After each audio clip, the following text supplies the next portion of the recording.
That's the issue. Okay, so it's clear. Yeah, yeah, it's clear. Yeah, okay. So I would start with beta decay today. So we have been, as I was saying, that we have been dealing with a very complicated system, the quantum many body system, which is the nucleus. And so it's a very complicated system. It's not like an atom that there is a small nucleus and electrons are roving around. So, and the nucleus is the only structure where you have the all the four forces acting. That is nucleus, the strong force, the electromagnetic force, the weak force, and the gravitational force. So that makes it a very complicated system. So we started studying the nucleus in the initial lectures by studying the size of the nucleus, then shape of the nucleus, the magnetic moment, quadruple moment of the deuteron. Because since the deuteron is the simplest nucleus, I would say the simplest bound nucleus, there is one proton and one neutron. So we thought that this is the test ground to understand the nuclear force concept. So we studied the deuteron, and later on we will study neutron proton, proton proton scattering, neutron neutron scattering, all these stuffs. So, and since the our testing sample was the deuteron, so we studied it as much as we could. The magnetic moment of the deuteron, the quadruple moment of the deuteron, the binding energies of the deuteron, whether it has excited states or not. I mean, what is the probability for the two nucleons to, I mean, at a particular distance, what is the optimum distance that they are in, what percentage of time they are at this, within this particular distance. All these stuff to mainly to understand the nuclear force and how does nucleons, I mean, how the nucleons interact with each other. Okay, and we try to understand the nucleus as much as possible, and for that ultimately we had to formulate different models, right? So because it is such a complicated system, any one model will not work. So you have seen that we have studied the nuclear shell model, where actually you see there is strong binding at particular nucleon numbers, and there this shell kind of concepts came up as analogous to the atomic case, right? So you have these 2, 8, 20, 28, these sort of numbers are sort of magic numbers where the nucleus is extra stable. If the nucleus has those many number of nucleons, then that particular nucleus is very much stable compared to its neighbor. So you have kind of a hike in the binding energy. So there are local hikes in the binding energy curve, though the binding energy curve per nucleon is actually flat in the middle, but you have these small local hikes at these particular magic numbers. So we studied the nuclear shell model, and it actually could explain some of the I mean, some of the nature of the nucleus. It could explain some of the properties, but it is not the complete model, because as I said that since the nucleus is such a complicated system, any one particular model cannot explain all the properties of the nucleus. So we found that the single particle model, the shell model or the single particle model, as we have seen that you can approximate all the interactions of the nucleons by a potential well, and you can put that particular one nucleon in that potential well, and you study the energy levels, and then you come up to this shell structure. But we are seeing that when you increase the number of nucleons, like going to like very heavy nucleus, then this single particle model is not behaving the way that it is behaving in the lower mass nucleons. So it is, then we are seeing some kind of collective behavior is coming up. So you have these quadruple moments and all these things where you are seeing that some kind of collective structure is coming up. So that way the collective model was developed. So you have already studied two models, the nuclear shell model and the nuclear collective model, and it could explain some of the properties of the nucleus. Now we are going to study kind of what way the nucleus, if it gets excited, what way it can decay, or even some of the nucleus who are in the ground state also, they can decay. So we will study with it can decay by a beta emission, it can study by gamma rays, or it can even study by particle decay. So the main theme for the nucleus is to go back to the ground state, because in the ground state we are always very much stable, right? So say for example, if you are some kind of somehow excited, so somebody told very bad things about you, and after hearing that you got very much excited. Then when you are excited, if you try to do any job, you will see that you won't be able to do the job properly. You will always, your mind will be disturbed and you cannot do it properly. So what will be your what you will try to do, you will try to shed off that extra stress out of you, so that you go to your ground state, and then you can do all the things normally as you do. So the nucleus is also like that. If you excite that, it will vibrate, it will rotate, and it will behave strangely. Its shape may be transition to another shape. So what it will try, it will always try to shed that extra energy and come back to its ground state. So that is the lowest potential state. So that way, how it can do it? So it can do it in three ways. Like it can emit a particle, it will shed its extra energy by that way, by emitting a particle. It can also emit a beta ray. So the emitting a beta ray, so it will go back to the ground state. Or it can also emit by a gamma emission. So now we will study the beta emission. So it is very important because it involves a weak interaction. So previously, as I told in previous lectures, previously people did not know how this about this weak interaction. So they tried to sort of this beta particle emission, they tried to explain it by the strong interaction, and you could see that that fine structure constant compared to that constant came out to be in a very strange value, which could not explain this sort of process. So then ultimately that actually led Fermi to develop this theory of weak interaction. So in that way, the beta decay is very important because you have a totally new kind of force acting. And these are the four forces, but I tell you that there is some work has come up recently, and our research work is also in kind of a little bit related to that. There is prediction, there is also a fifth force of nature. So it's very strange.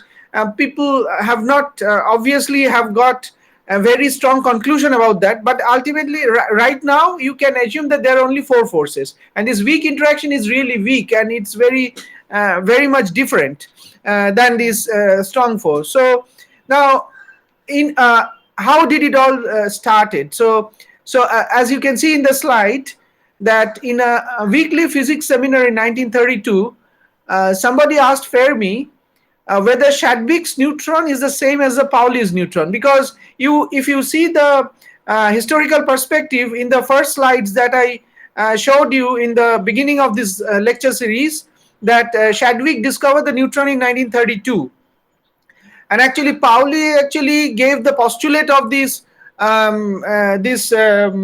neutrino maybe twice, but maybe first was 1930 and then again in 1933. So at that time, people did not know the structure of the nucleus or the nature of the strong force in any way. So there was a lot of assumptions, lot of postulates, but people were not very sure. So these kind of questions were very common in those times in 1932s. So they just asked, how different is the Chadwick's neutron is compared to Pauli's neutron. Both of them postulated a neutral particle, but actually the mass of those two were quite different. So Fermi's reply, because he was Italian, so his reply was, I neutroni di Chadwick sono grandi e pesanti, I neutroni di Pauli sono piccoli e leggeri, essi debbono essere chiamati neutrino. So what is the English translation to this? So the answer of Pauli was, the Fermi was, no, the neutrons of Chadwick are large and heavy, but Pauli's neutrons are small and light. So they have to be called neutrinos. Why? Because in Italian you have these small children, they are called bambinos. So in that case, Pauli actually said that his particle is kind of a small neutron. So it is a small neutron, it has a small mass. So if it's a small neutron, its name can be told as neutrino, as like bambino for the children in Italian, right? Do you get my point, everybody? Yes, yes. Okay, so this is the start. Okay, so this way the concept of the neutrino has been transmitted to the scientific world. Okay, so because in those, because you understand that neutrino, you have like almost its mass is nearly zero, and it's a neutral particle. So this kind of particle is very difficult to detect by detector. So you have this Camland, Super Kamiokande in Japan, and all these huge detectors. They kind of measure Cherenkov radiation and all those complicated things to detect the neutrinos, because it is very difficult to detect a neutrino. And right now when I'm giving this lecture, millions of neutrinos are passing through me as well as you, because those are passing throughout the earth, because their mass is so small, they do not just interact. So at present you are sitting and listening my lecture, and at present there are thousands of neutrinos just passing through your body, and you don't even know that they are just passing through your body, because they do not interact with our cells or with our atoms or nuclei, because they are almost massless, and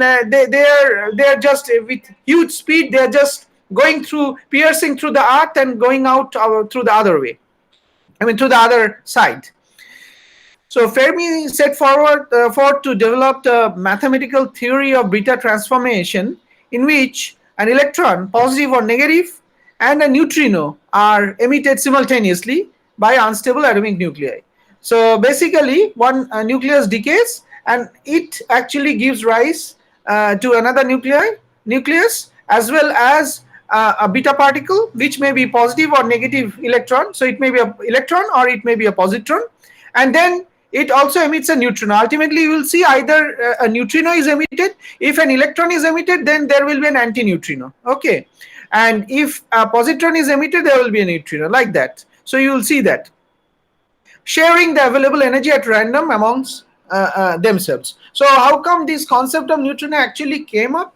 Because so initially when people did experiments, so you will see that physics is an experimental science. So whenever there is some kind of new experiments, these new results come up, and ultimately people start analyzing these new results, and then these new things come up. So the main facts of observation are a well-defined and by nuclear standards long lifetime, combined with a continuous range of the beta spectrum. This continuous spectrum in this particular case, in this particular decay, could not be explained by scientists. Because say for example, if because you are detecting the nucleus as well as the beta particle, the electron.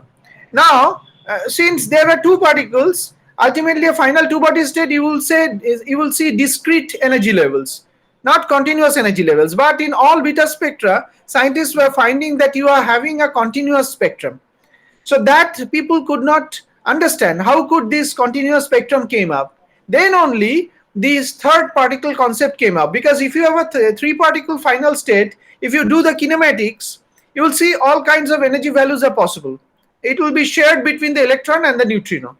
So this continuous spectrum in case of beta decay gave rise to the postulate of this neutrino hypothesis. But then it was very difficult to explain by the strong force, because since it was emitted by the nucleus, so people thought that they obey the strong force. But when this beta particle, the strong force was applied in case of this beta particle, they could not, agree to the results. So that actually led Fermi to develop a totally new theory of beta decay, which actually gave rise to this weak force. Unless you have the weak force, you cannot explain beta decay.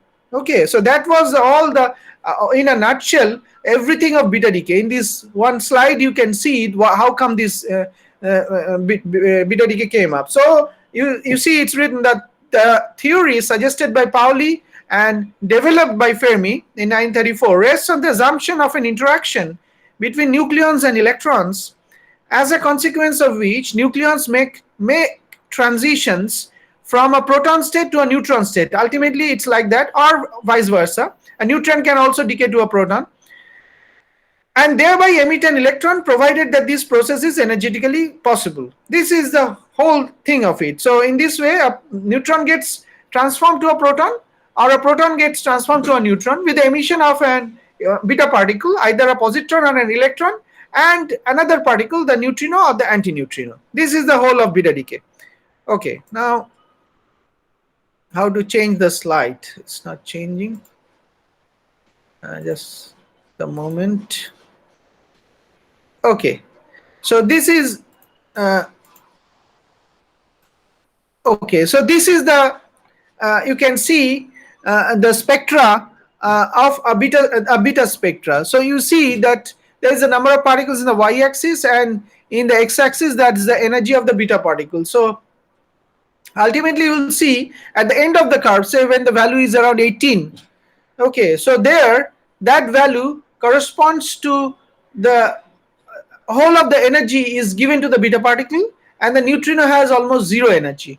And when you come to the, I mean, very small x values, that is when it's 2, say energy is 2 keV, so there you have the very small energy to the beta particle, while the neutrino has the maximum energy. So this is it. So this continuous spectrum was actually the center of attention to have a kind of an explanation about this beta decay. So this concept of these neutrinos actually came after studying these continuous. Every time they could get a continuous spectrum, but people are thinking if it's a two-body process, so it should have discrete energy levels and discrete spectrum, because a nucleus has got discrete levels. So when a nucleus transforms to another nucleus and a beta particle is emitted, so obviously it should have discrete energy levels, not these continuous energy values. So these continuous energy values actually led to the concept of the neutrino, whereby the beta particle and the neutrino or antineutrino, they share their energies, though they can have all kinds of energies. So do you get my point? This three-body final state actually led to the explanation of these continuous spectrum in beta decay. Do you get my point? Yes, sir. Yeah. Yes, sir. Because if you do the kinematics, just simple energy and momentum conservation, so if the nucleus has got discrete levels, so it is getting transformed to another nucleus, so there will be discrete energy changes, not continuous. And these discrete energy values is only shared by the nucleus and the beta particle. So the beta particle should have discrete energy values, not continuous. But if this energy is being shared by the beta particle and another particle, the neutrino, then these two particles can share any amount of energies. So that led to this continuous spectrum, which is the energy of the beta particle. So it can have all sorts of energies.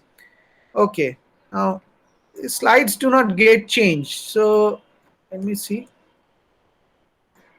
How can I change the slide? Next This, slide. Okay. every time when we do experiment, did we get the same result? Yeah. Actually, it is experimental spectra only. Just a moment. What happened? Uh, what happened? Where did the slide go away? Okay. So why this came out to be a blank slide? Yeah. So this actually you are seeing this slide. This is an experimental spectra. You can see the energy values here, and those are the histograms. Those are number of counts, number of particles. So do you understand this spectra very well? Because in the x-axis I am plotting the energy of the beta particle. So what happened? So if you put a nucleus, it is decaying to another nucleus and beta particles are emitted. And you have a detector which can detect these beta particles. So in those detector, what happens? It will detect at what energy how many number of beta particles are recorded. So you see at 2 you have like 1000. Okay, so at 10 you have like 400. So at like 10 keV energy you have 400 beta particles detected by the detector. So it is like that. So this is an experimental spectra, and in our MSc days we had this experiment of beta decay, and we could actually reproduce this spectrum. So we could use this beta detector, and we could, it's kind of some kind of scintillator detector kind of thing. So it could actually decay, I mean it could actually detect these beta particles, and we could actually generate this spectra. Okay, and from here we had to this deduce the maximum energy of the beta particle. So this is just an experimental spectra. From experiments only this concept has come up. Otherwise, how people will know whether it will be continuous or experiment? From experiment, we are seeing that it's a continuous spectrum, and that actually led to the concept of this beta decay. Now, is it clear? Yes, sir. Yeah. Okay, this is very much experimental spectra. So I don't know if one slide got missed, or I don't know how come this white slide came up when I pressed this title and body, and then this came up. Anyway, so this whole beta decay process can be written as, first you see the first equation, it is a neutron getting transformed into a proton. So which is heavier, the neutron or the proton? Tell me. Neutron. Yeah, Neutron. the neutron is heavier. So it has a mass of like 939 MeV kind of thing, and the proton has 938 point something. So somehow it's heavier. So obviously this can decay to a proton, an electron, and an antineutrino. So you have a bar over the neutrino, so that means it's an antineutrino. Okay.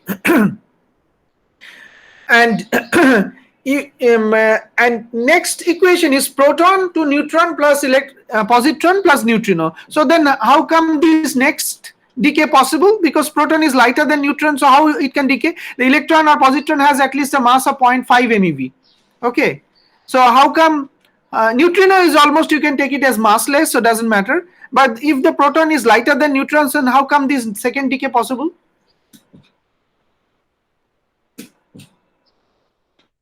Can anyone tell me how this possible? Sir, because proton have kinetic energy. Yeah, will that's be- right. So this can happen only inside the nucleus. This beta decay, this is happening only in the, because you know that electrons does not reside inside the nucleus. But when it happens to do beta decay, so instantaneously this thing happens. So you have the proton inside the nucleus is as kinetic energy, so its actual mass mc square is much greater than the rest mass m0 c square. So it may so happen that that mc square, then it can decay to the neutron, the positron, and an antineutrino. And another case is possible. You have this proton plus electron going to neutron plus neutrino. So how come this happens? So this is called an electron capture beta decay. So it like in beryllium 7 case. So beryllium 7 is a nucleus which has got 4 protons and 3 neutrons. So the mass is 7. But it has also one K shell electron. Okay. So what happens? The nucleus is positively charged and the electron is negatively charged. So it captures that electron. It captures that electron, so that proton plus electron capture, and it produces a neutron and antineutrino. It's very difficult to detect because in the exit channel you see 2 neutral particles. One is a neutron, another is an antineutrino. And the antineutrino is, in addition to being neutral, it is almost massless. So it is very difficult to detect such kind of process. But actually we have, like in my experiment, we have this beryllium 7 decay to lithium 7 kind of thing. So this is extremely difficult to measure, and it's an extremely important reaction in Big Bang nucleosynthesis. Because what happens is that in the Big Bang nucleosynthesis, you have in initial 3 minutes kind of thing, there you have this nucleosynthesis started, you have this lightest mass nucleus, right? The deuteron, triton, helium 3, beryllium 7, like that, and then and lithium 7 also. Now this beryllium 7, once it forms later after like 100 years of Big Bang, when everything has cooled down a little bit, this beryllium 7 starts beta decaying to lithium 7. This beryllium 7 actually captures the electron, and then it becomes a lithium 7. So that actually happens like 100 years after the Big Bang. So this reaction is very important in the concept of Big Bang nucleosynthesis. So about the history of the universe, I would say. Okay. Now, as I already mentioned, that this, because a neutron is more massive than a proton, a free neutron can decay. Thus, a proton cannot beta decay in free space because since its mass is smaller than the neutron, it has to be inside the nucleus for it to decay. It can, but only inside the nucleus. Free neutrons do decay in laboratory with lifetimes of 900 seconds. It says around 18 minutes of lifetime. Now you see, these lifetime measurements are very important in the concept of Big Bang nucleosynthesis. Still today, people are trying to measure the actual lifetime of the neutron. It's almost 900 seconds, but in the second or third place of decimal, I don't remember exact value, but you can see the internet that these lifetime measurements of the neutron is still very big job, because all these informations go into the theory of Big Bang nucleosynthesis, and that explains our whole world. So this is one parameter, the lifetime of neutron. There is another parameter from cosmic microwave background, the eta value, the baryon to photon ratio in the initial days of Big Bang, initial time of Big Bang, like first 3 minutes or something. So that is as much important as the neutron lifetime. This is another important information that goes into the theory of Big Bang nucleosynthesis to explain the abundance of nuclei that we see today. Now, do you understand that you have like calcium in your teeth, right? And iron in your blood. So can you tell me where from these elements have come up? Can you tell me?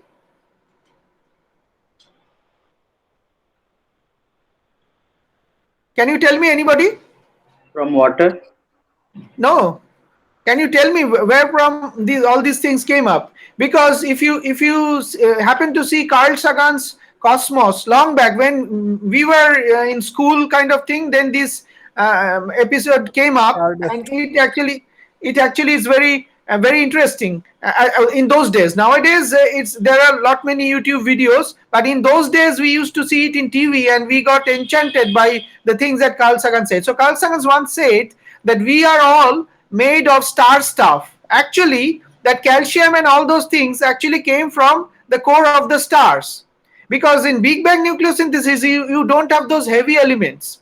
Okay, you have only nucleus like deuteron, triton, helium-3 up to lithium-6, lithium-7 and beryllium-7, not more than that. All these heavier mass nuclei like calcium, iron and all those things, those were found much later inside the core of stars. So once the stars were formed after Big Bang, then later on, once the stars started forming, and within the stars, when at high temperatures and pressures, all those heavier mass nuclei were ultimately formed. So basically the calcium and iron that you are having in your body, those actually came from the core of the stars. So we are all made of star stuff. So the origin of the elements in our body are from stars. That's the most important thing. So try to feel it. Try to feel it that you actually came from stars. All the elements in your body came from stars. It's not from Big Bang nucleosynthesis. It's not from the initial days of Big Bang. So basically, you were, but the actual elements like hydrogen up to lithium, those were during the first 3 minutes of Big Bang. But later on, once the stars were formed, after hundreds of millions of years, once the stars were formed and still forming, there these elements actually came up. So from there, actually Milky Way and all those galaxies formed. There's the sun was formed, then the earth was formed. So ultimately, then these new elements came up there. So, but the origin of these elements was long back, starting from the days of the universe. So basically, if somebody asks your age, what is your age? So you can say that my age is 13.8 billion years old. So I am 13.8 billion years old, right? The age of the universe. We can say that because all the elements came from Big Bang. Okay. Do you understand my point? Yes, sir. Yeah. So it's very interesting, right? So in the initial moments of Big Bang, your elements were not formed.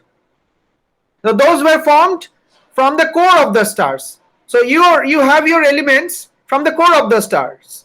But actually you can say that since you have all other elements like hydrogen and everything, so all those things were actually formed at the beginning of the Big Bang nucleosynthesis. So if we consider where these elements, so if you consider you have this much many type of elements in your body, the origin of those elements were actually long back, 13.8 billion years ago. Because those were formed only then, right? So those actually formed, and then later on in the stars, these heavier mass were formed, like calcium, iron, everything. Okay, so if you see the comparison of the strength of the different forces, so you have this nuclear, electromagnetic, weak, and gravitational interactions. So if you consider the strong force, the nuclear, as one, so compared to that, you can see that the gravitational force is about 10 to the minus 39 times weaker than the strong force, and the rest to the electromagnetic and weak sit in between.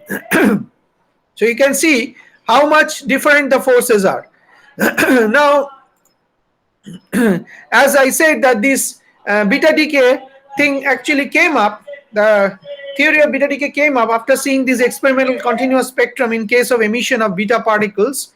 And I also said that in this case actually the neutron is converted to a proton or a proton is converted to a neutron. But if you see it in the perspective of the nucleus, here you can see a triton nucleus which has a half-life of 12 years. It's decaying to a helium-3 nucleus. So actually what is happening, a proton is getting rather a neutron is getting converted to a proton inside the triton nucleus. That makes it a helium-3 nucleus, and there is emission of a beta minus, that is an electron, and an antineutrino.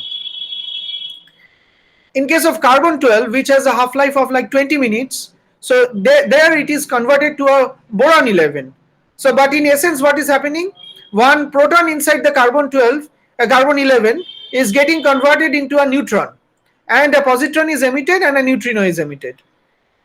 And the third example, as I already said, here the beryllium-7 actually captures an electron. So in the right hand side you see the minus sign, minus Ek.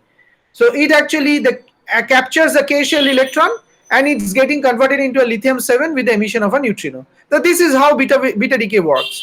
Now if you go to the theory of beta decay, it is highly complicated. The weak interaction is very, very complicated. So since this is a general nuclear physics class, so we will do this beta decay theory in a much more simplified version. But actually if you see the actual beta decay theory, it's very, very complicated, and it's not fit for your MSc classes. It's research material, so it's not useful. So we will simplify many things. So we will actually calculate the rate of the beta decay and the energy spectra of the emitted particles, which you have already seen. Experimentally we can get it, the energy spectra, but theoretically how can we deduce it? And how can we actually calculate the rate of beta decay? So to do that, we have developed some, we are actually not developed, we are showing some simplified theory, but actual theory is much more complicated.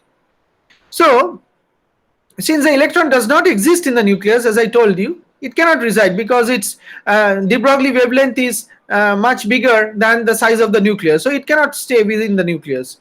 So it must be formed at the moment of its emission, right? So it is formed and immediately it's emitted.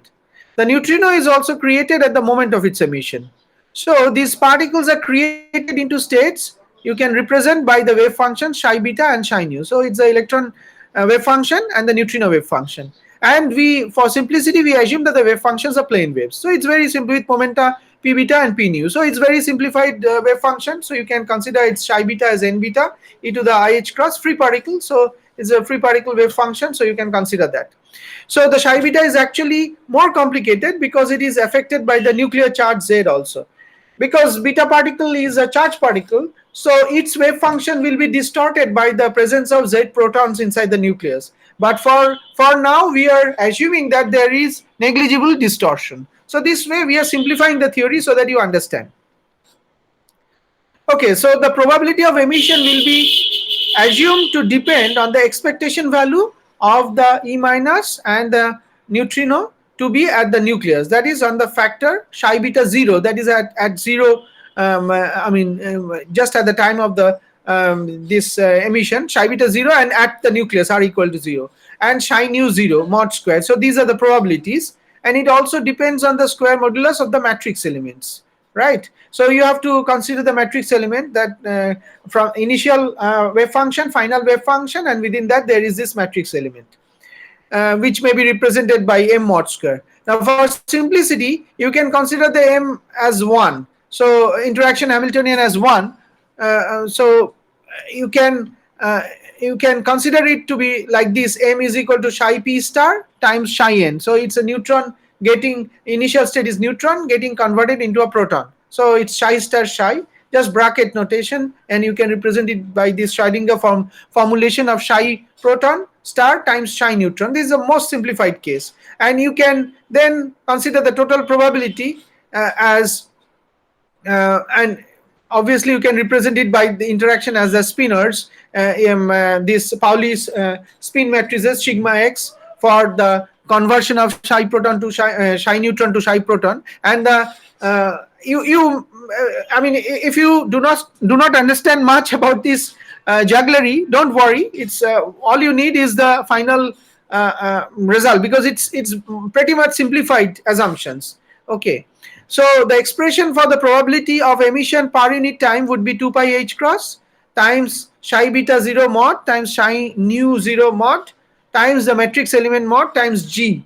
Okay, so some kind of universal constant, and d and de the density of states, and the energy density of the final states. And the 0 refers to the location of the nucleus. So you have, as I said, that r equal to 0. So at the location of the nucleus, this conversion from neutron to proton or proton to neutron takes place. So this is actually the probability of emission per unit time.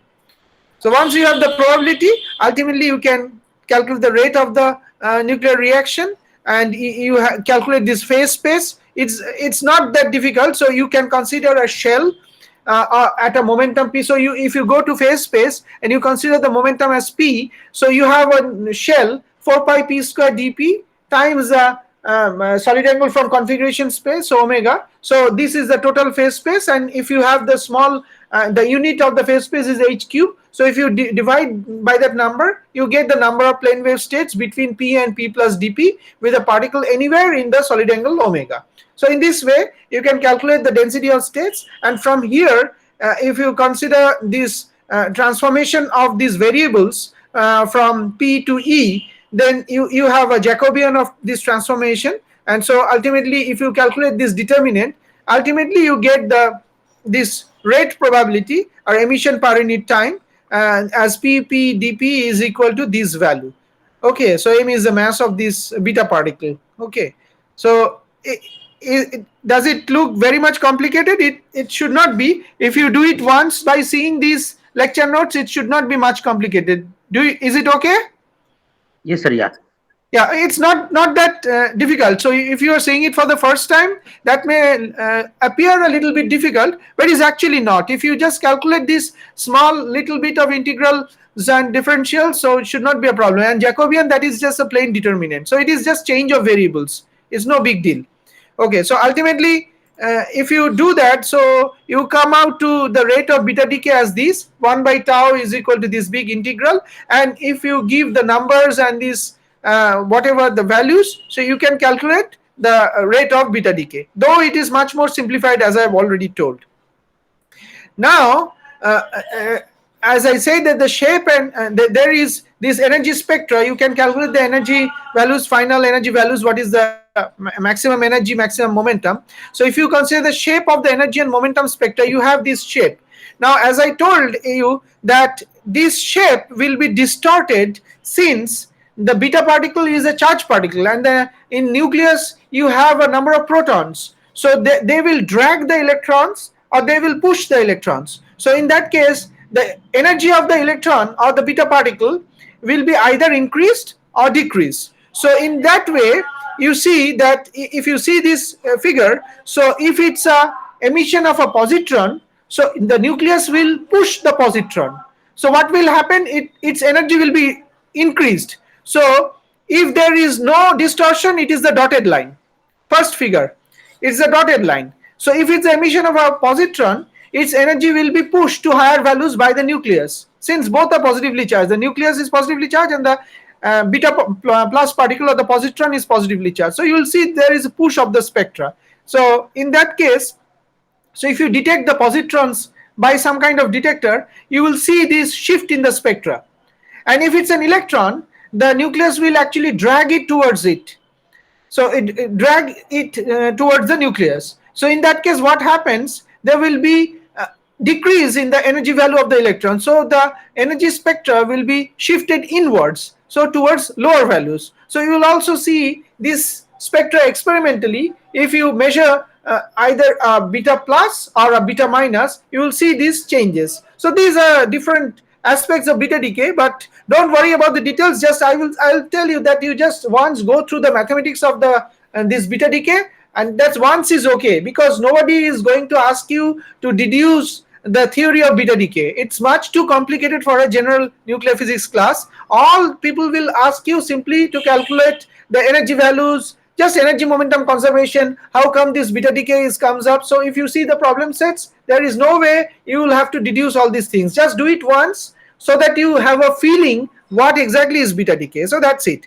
Now this kind of spectra, this kind of energy spectra is difficult to understand because its shape is very non-uniform. Now in that case, if you plot the intensity of the emission of at IP divided by the momentum square, then you get this straight line. So in this way it is difficult to identify the beta decay. So you have this first figure, you can see it's a straight line. So it's very simplified thing to actually, if you plot instead of this that spectra, if you plot these are called Curie plots. If you plot this, it is easier to identify that there is emission of beta particle. And also there are double beta decays also. There are nowadays there is neutrinoless beta decays. A lot of things are happening. So so here you can see these two, there is a gradient. You see there are two straight lines at different slopes. So in that case, there is emission of two beta particles. So you can, from this figure, if you do a Curie plot, experimental Curie plot, you can actually, because what you will do, you will count the number of beta particles and then you will plot this. So you will see two straight lines at different slopes. So you will immediately identify there is the emission of two beta particles. So these are different ways scientists have formulated how to identify beta decay. So this is it for now, because selection rule is again a very complicated thing for beta decay. So what I will do is that in the next class, so you don't have to answer questions from beta decay up to this, before selection rules, not after that. So what I will do is that in the next class I will discuss a little bit about the selection rules, because this is an entirely complicated thing and it's not easy to make you understand in a short time. So I'll just discuss these two slides about the selection rules, and then I will give the question paper in the next class. And I will this up to this beta decay, before the selection rules, I will send you the lecture notes and some problem sets also. So you practice the problems as many times as possible and go through the lecture notes as many times as possible and try to be best prepared for your exams. So that will take a lot of stress out of you for your final exams. So if up to beta decay you are well prepared now at this time of the year, in November, in December, so you have your exams in January, so the rest, nuclear reactions, gamma decay and all those things, you can prepare within 1 month. So it should not be a problem. So I will tell you, this 1 week you devote a lot of time to nuclear physics lecture notes and problem sets, so that will help you a lot. Okay, you get my point? So if you send me your answers for problem set 2 and 3, I will send you the solution set by tomorrow. So it should not be a problem. So before your exams, you can go through those solution sets and practice that. Is it okay for you? Yes, sir. Okay, so I will send the solution sets of problem set 2 and 3, right? And today I think I will give you problem set for 4, maybe. So anybody has any short questions? Or you can discuss it after the exams also. I will tell you that you go through your lecture notes very carefully and you assemble your questions. So we will discuss that. Okay, so that will help you a lot. Go through the lecture notes very carefully and discuss among yourselves first, and the most difficult questions that all of you cannot answer, that you put up in the because time is very short, that you put up during the lecture time. Okay, is it Sir, okay, all of you? yes, sir. Sir, I have a short question. Yeah, short question, tell me.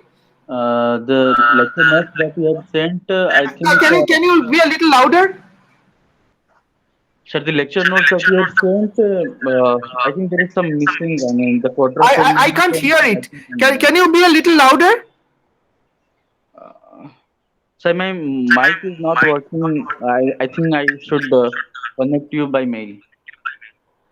Oh, but you can write in chat box right now. Achha, okay, I will try. Okay.